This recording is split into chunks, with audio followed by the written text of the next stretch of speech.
Now, we've talked a lot about the research, but not everyone is convinced. Science-based lifting has lost the plot because recently every science-based giant creator has been obsessed with the stretch. We already have direct data that the stretch itself actually grows muscle with no concentric action. We don't have to debate. Let's break down each of these critiques one by one. Hey folks, Dr. Mike here, and I'm here with Dr. Milo Wolf, the inventor of the long muscle length training approach and the stretch itself. He's here to do one of two things: prove to us that the stretch is actually important, or gracefully apologize for his ineptitude. 3, 2, 1, maybe stretch. First off, the stretch does consistently seem to cause more hypertrophy.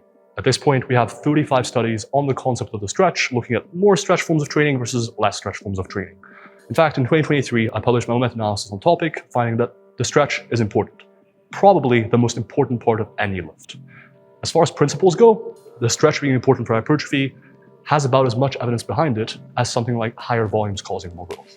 That's a lot. It's a lot, and at this point it's one of the most certain things we know in the research. But with the stretch, there are two components you need to know about. The first one is actually getting in the stretch, and the second one is tension in the stretch. Among those 35 studies, many have looked at different exercises. For instance, a cable pushdown versus an overhead extension. We have two studies on that. One found the same growth in the triceps from both, but the other actually found around 40 to 50% more tricep hypertrophy from the overhead extension, which stretches your long head more. We also now have 3 studies comparing the incline curl to the preacher curl.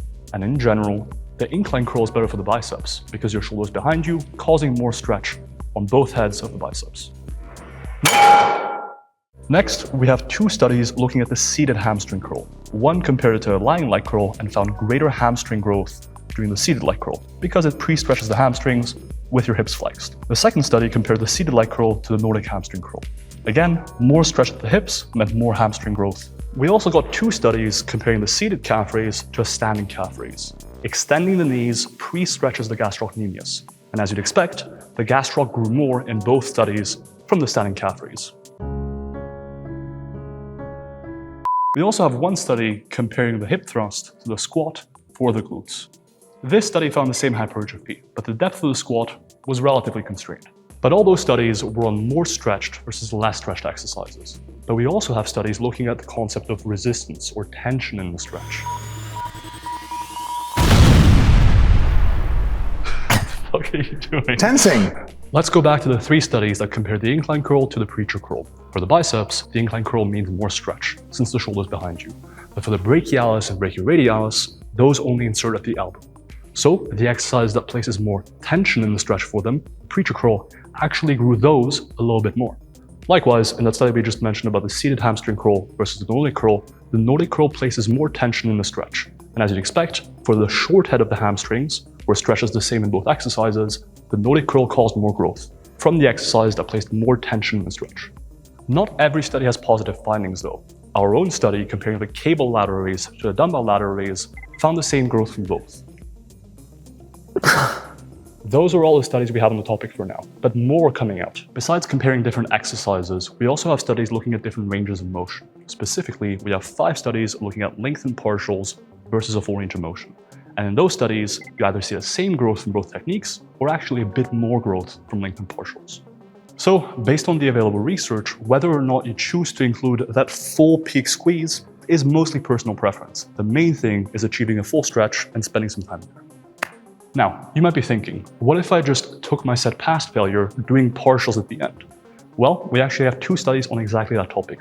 In the first study, we compared a full range of motion approach, simply ending the set at failure, to doing those partials after failure.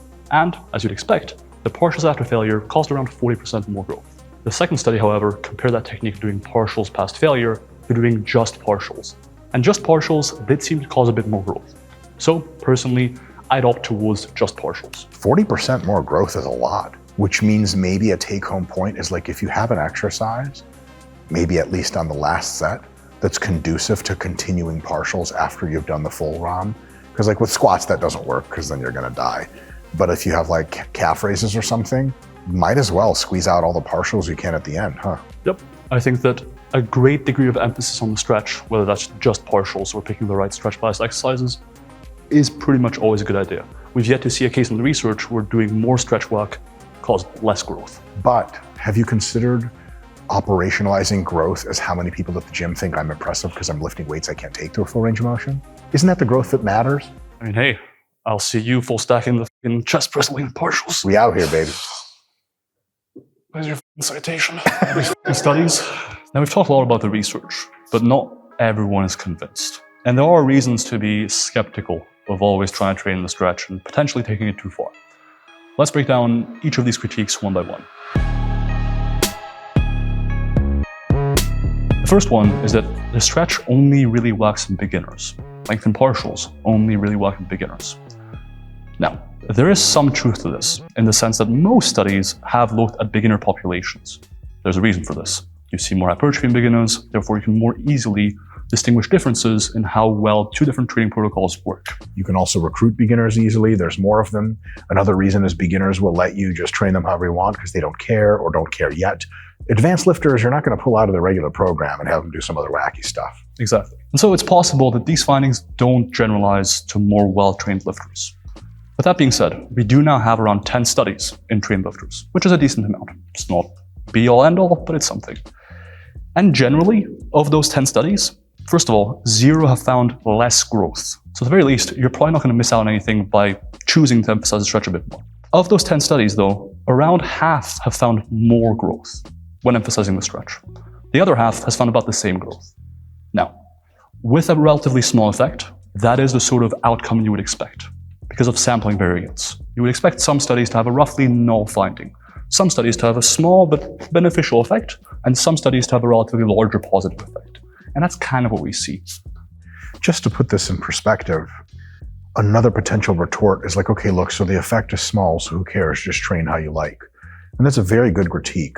Unfortunately, it also applies to almost everything else that you do. Why eat 220 grams of protein? 180 is almost the same. Why do 5 meals a day when 3 meals is just fine? Why train 4 times a week when you can do 2 and get great results? It is just a way to try to get into a discussion where you're trying to prove the idea that you just don't want to do length and stuff. Cool. But in reality, it's worth getting an extra 10% of growth.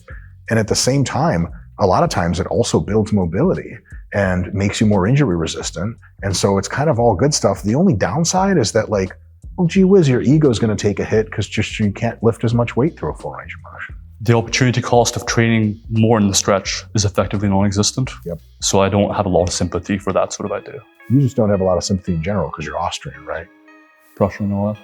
But hey ho, next critique. The next critique is that emphasizing the stretch only works for certain muscles. Oftentimes, people will claim this is based on the length-tension relationship of that muscle, where it operates, and so forth.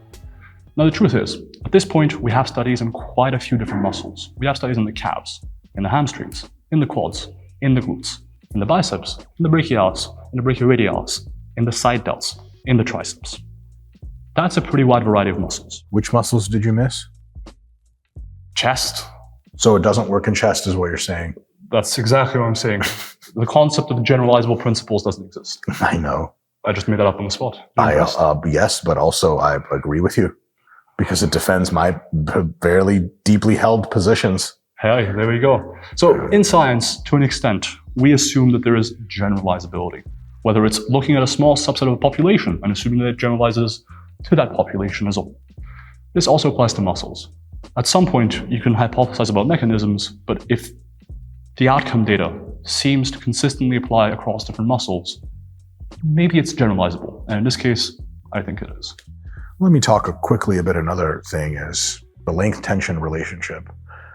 It might be true to say that, well, you see the exercises and muscles so far studied, they're actually having a better length-tension relationship exposure at the partial ranges, and so that you're really just giving the muscle more load, and thus it's benefiting. That might be potentially true, but it takes a bit of a downgrade, that critique, for 2 reasons. One, you just mentioned, it's like 16 muscles now. It's getting odd when you're picking 1 or 2. The other thing is, if we had a supposition that lower loads grew muscle less than higher loads, we would have somewhere to stand. But the reality is, anywhere between 5 and roughly 30, even more repetitions taken to failure grow the same set for set. So when we're saying, well, this position just produces more force, the next question to ask is, well, why is more force relevant? Because I think it's not. Are there complex biomechanical ways in which this can still be true? Yes. But we should consider all hypotheses on a probabilistic spectrum. And thus, if you have to take 2 caveats to get to your hypothesis, you're down into less than 2% chance that you're correct about it. And it's just not something to stand on reliably. When you want to go into the gym, use your best bet for how to grow. So Milo and I we're both scientists, so we're only ever about best guesses. And our best guess is that skipping the lengthened partial, good God, our best guess is that skipping the lengthened part of the exercise, the stretch part, is just probably not your best bet.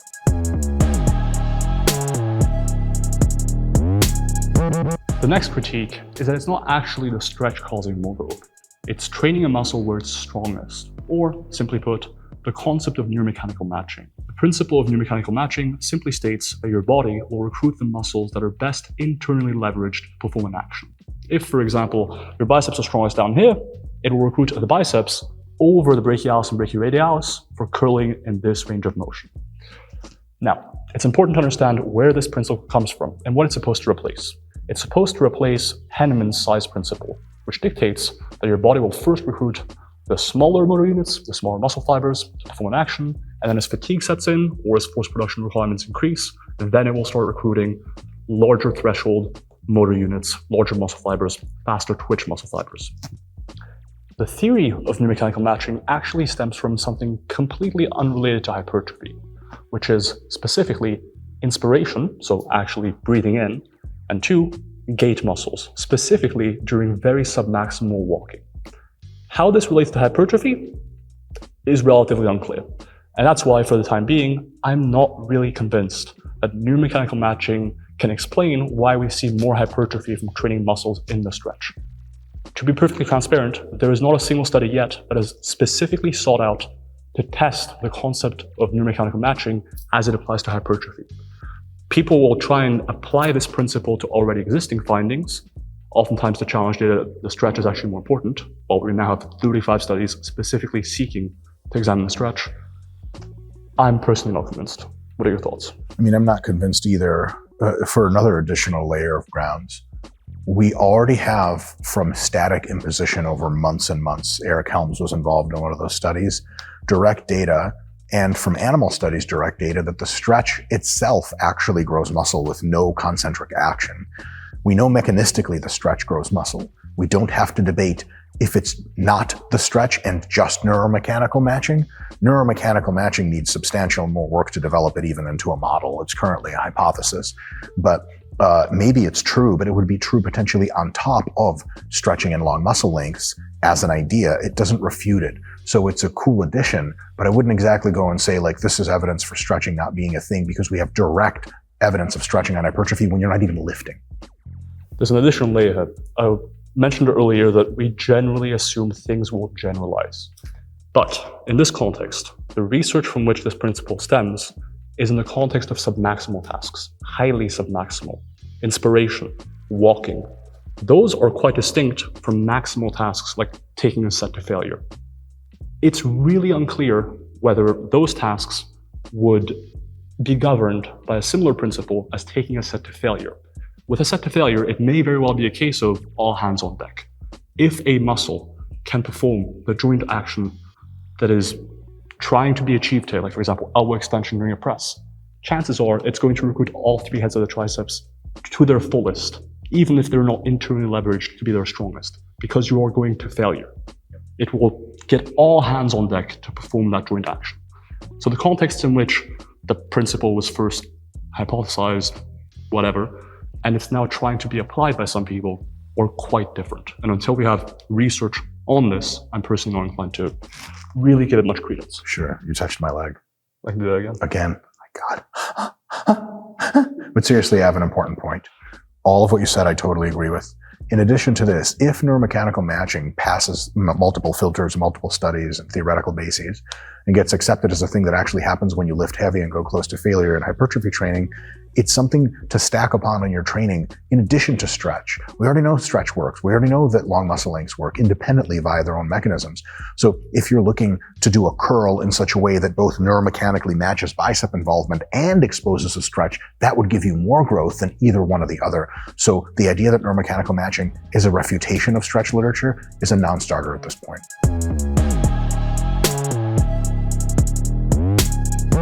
The next critique is that people are overemphasizing the stretch. And I'm relatively sympathetic to this, and there's a few reasons. One is practicality. Some stretch-focused exercises are kind of a pain. The reverse Nordic curl, for example, can be uncomfortable for a lot of people. You can fall over, you can tip over, you have to kind of set it up and stuff. It's kind of a pain. The second one is actual pain.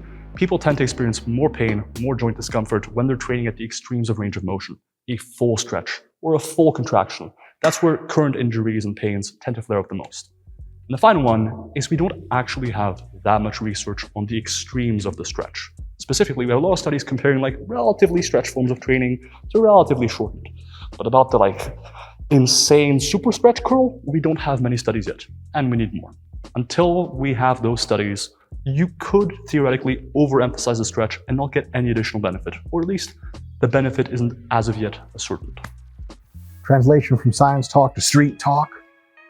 You can go for all the stretch you like, just don't do anything stupid that's obviously going to get you hurt.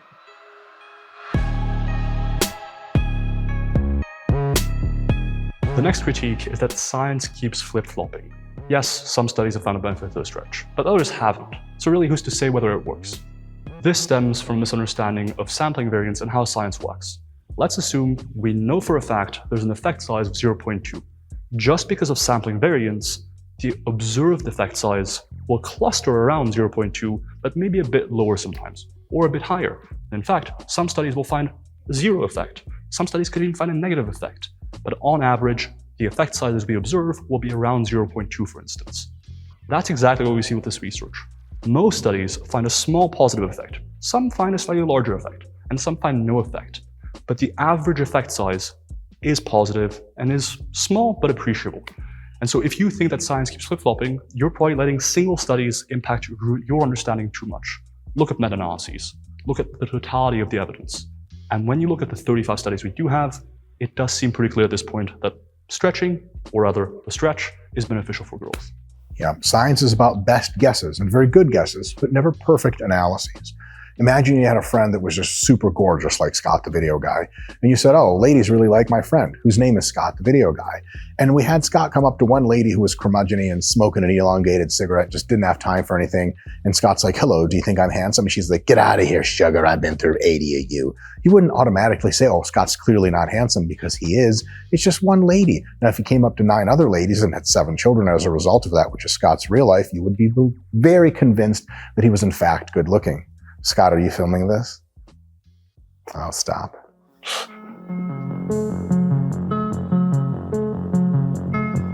So here's how to apply this research to your own training to see more hypertrophy.